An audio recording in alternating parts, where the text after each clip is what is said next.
The day Daniel Carter realized he had wasted 10 years didn't begin with a battle. It began with silence. A quiet morning, a mirror, and a question that hit harder than any enemy ever could. What was I waiting for? Daniel had always believed confidence was something you earned after you proved yourself, after success, after approval, after everything went right. So he waited. And while he waited, life kept moving without him. He grew up in a small town where everyone knew everyone.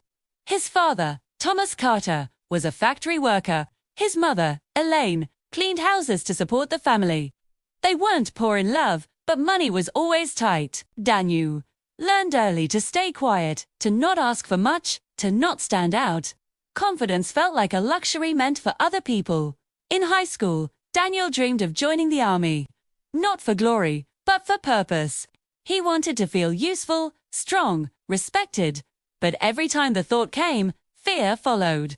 What if I fail the training? What if I'm not good enough? What if people laugh? So, he told himself, I'll join when I feel confident.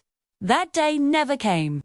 Instead, Daniel took small jobs, warehouse shifts, security guard at night. He watched his friends move forward. Some joined the military. Some went to college. Some failed, learned, and tried again. Daniel stayed stuck, telling himself he was preparing. 25, he finally enlisted.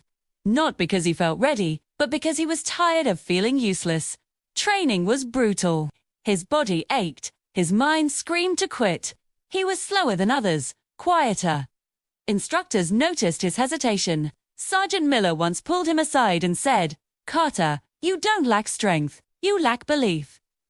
That sentence followed Daniel everywhere. In the army, confidence isn't optional. Orders are fast, decisions are heavy. Lives depend on clarity. Daniel hesitated. He second-guessed himself. During drills, he often waited for others to act first. He wasn't weak, but fear made him slow. One night, after a failed exercise, Daniel sat alone in the barracks. His closest friend, Marcus Reed, sat beside him. Marcus was confident, loud and fearless, or at least he looked that way.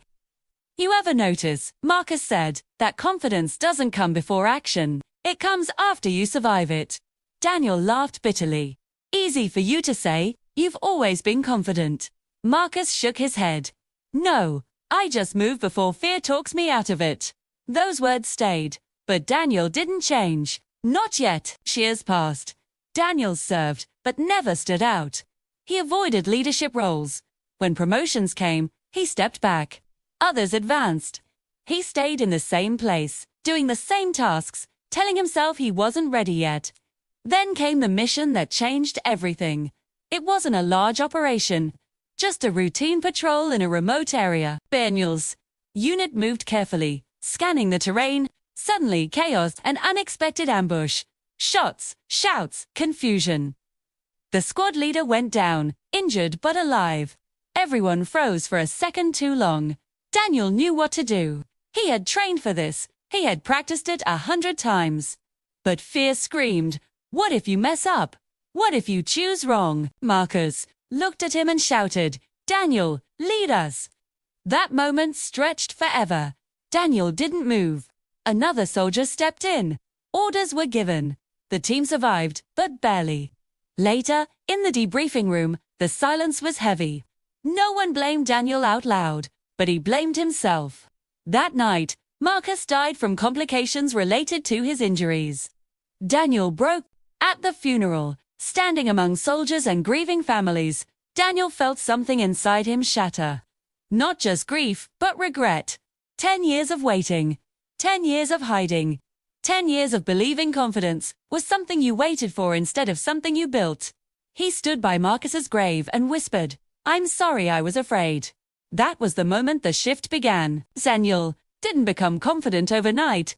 That's not how real change works. But he made one decision. I will act even when I'm afraid. He volunteered for leadership training. He spoke up in briefings even when his voice shook. He made decisions, knowing some would be wrong. He stopped waiting to feel ready. Failure came. He messed up. He was corrected. He was criticized. But something strange happened. He didn't break. Each mistake taught him. Each step forward made fear smaller. Sergeant Miller noticed the change. "Carter," he said one day, "you finally showed up." Daniel smiled for the first time in years. He began mentoring younger soldiers, especially the quiet ones. He told them the truth. Confidence isn't a feeling, it's a muscle. You build it by using it. Daniel still carried the weight of the past, but it no longer controlled him. He learned discipline wasn't about perfection. It was about showing up daily. Self-belief wasn't about ego. It was about trusting yourself to learn, to recover, to keep going. Years later, Daniel stood in front of a group of new recruits, different faces, same fear he once carried. He told them a story not as a hero, but as a warning. "I waited for confidence," he said, "and I lost 10 years. Don't do that. Start before you feel ready. Fear doesn't disappear when you wait. It disappears when you move." That story, shared on MindShift Tales, isn't just about a soldier. It's about anyone who's waiting to feel confident, waiting to feel worthy, waiting for the perfect moment. Here's the truth: confidence is built after action, not before it. Growth begins when you stop asking, "What if I fail?" and start asking, "What if I learn?"